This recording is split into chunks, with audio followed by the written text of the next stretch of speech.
नमस्कार, मैं Ravikant digital news 20 से। आज बात असम की, जहां प्रधानमंत्री नरेंद्र मोदी चुनावी माहौल के बीच पहुंचे। जल्द ही यहां विधानसभा चुनाव होने वाला है। यही वजह है कि पिछले 3 महीनों में यह प्रधानमंत्री का तीसरा दौरा था। लेकिन इस बार उनका कार्यक्रम सिर्फ राजनीतिक नहीं बल्कि राष्ट्रीय सुरक्षा से भी जुड़ा हुआ था। प्रधानमंत्री ने असम के डिब्रूगढ़ के पास मोरान बाईपास पर बनी 4.2 किलोमीटर लंबी खास हाईवे एयर स्ट्रिप का उद्घाटन किया। यह कोई सामान्य सड़क नहीं है, यह देश की पहली हाईवे इमरजेंसी लैंडिंग फैसिलिटी है। खास बात यह रही कि प्रधानमंत्री का विमान भी इसी हाईवे पर उतरा। प्रधानमंत्री भारतीय वायुसेना के C-130 सुपर हरकुलस विमान से इस हाईवे पर लैंड हुए। इसके बाद भारतीय वायुसेना ने ताकत का शानदार प्रदर्शन किया।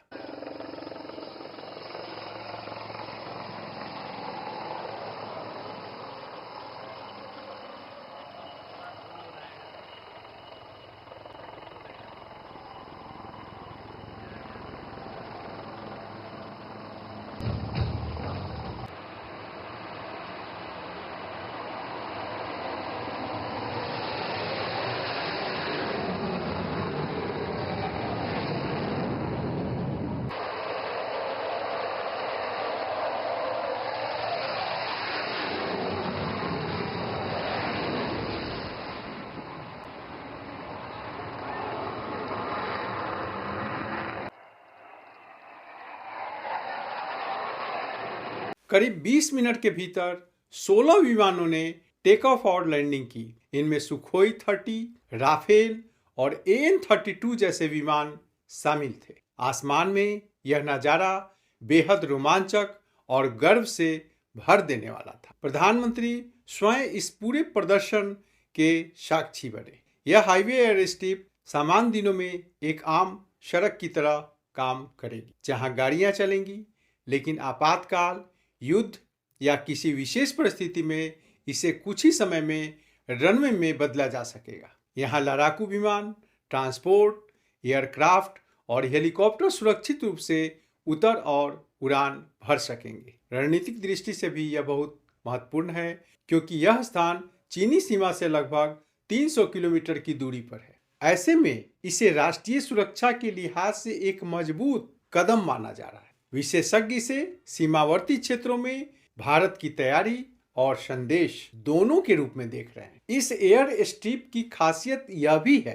कि यह राफेल और सुखोई जैसे लगभग 40 टन वजनी लड़ाकू विमानों और 74 टन तक के भारी मालवाहक विमानों का भार सहने में सक्षम है। यानी असम का यह हाईवे अब सिर्फ सड़क नहीं रहा, बल्कि देश की सुरक्षा ढांचे का एक अहम हिस्सा बन चुका है। इसी क्रम में प्रधानमंत्री ने ब्रह्मपुत्र नदी पर बने कुमार भास्कर वर्मा सेतु को भी राष्ट्र को समर्पित किया।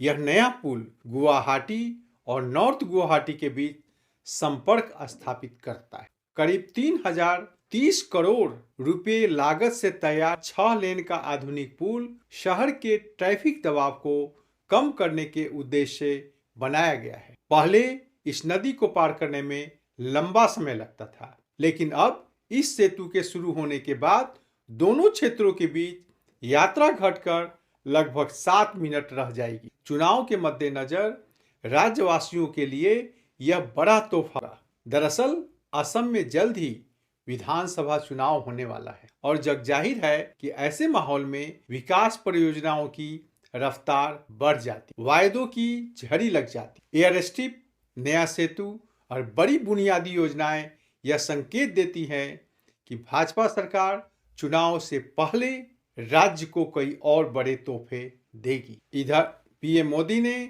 असम में भाषण देते हुए विपक्ष पर निशाना साधा और एनडीए की उपलब्धियों को भी गिनाया। पीएम ने कहा कि बजट के बाद असम का नॉर्थ ईस्ट का मेरा ये पहला दौरा है।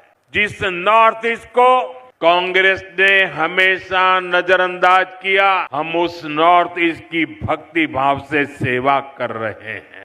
नॉर्थ ईस्ट हमारे लिए अष्टलक्ष्मी है।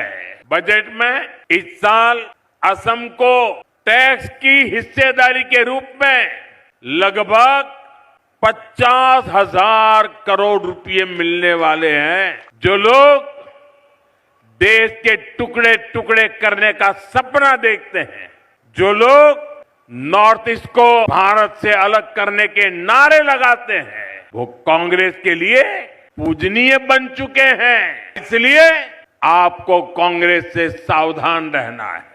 कांग्रेस ने असम को अशांत रखा, हिंसा और अलगाव में रखा। भाजपा एनडीए सरकार असम में शांति, बहाली और तेज विकास का संकल्प लेकर चल रही। निश्चय ही पीएम ने राज्य को बड़ा तोहफा दिया है। ऐसा प्रतीत होता है, एक तरफ देश की सुरक्षा की चिंता तो दूसरी ओर राज्य की चिंता। लेकिन राजनीति के जानकारों को पता है कि बार बार असम दौरे का मतलब क्या है। अब थोड़ा पीछे चलते हैं। वर्ष 2021 में असम की 126 सीटों पर 3 चरणों में मतदान हुआ। 27 मार्च से 6 अप्रैल तक वोट डाले गए थे और 2 मई को मतगणना के बाद नई सरकार बनी थी। डॉक्टर हिमंत बिस्व शर्मा ने असम के 15वें मुख्यमंत्री के रूप में 10 मई 2021 को पद की शपथ ली थी। यह भी जान लीजिए, असम सहित कुल 5 राज्यों में इस साल चुनाव होना है। ऐसे में भाजपा पूरी ताकत के साथ चुनाव की तैयारी शुरू कर दी है। उद्घाटन और राज्य को ताबड़तोड़ तोहफा होने वाला चुनाव का ही एक हिस्सा है। ऐसे तो कांग्रेस भी तन मन से चुनाव में जुटी हुई है। माना जा रहा है कि इस बार का चुनाव भाजपा के लिए आसान नहीं होगा। शायद यही वजह है पीएम मोदी 3 माह में 3 बार वहां की यात्रा कर चुके हैं। गृह मंत्री अमित शाह भी सक्रिय दिख रहे हैं। फिलहाल इतना ही। नमस्कार, रविकांत।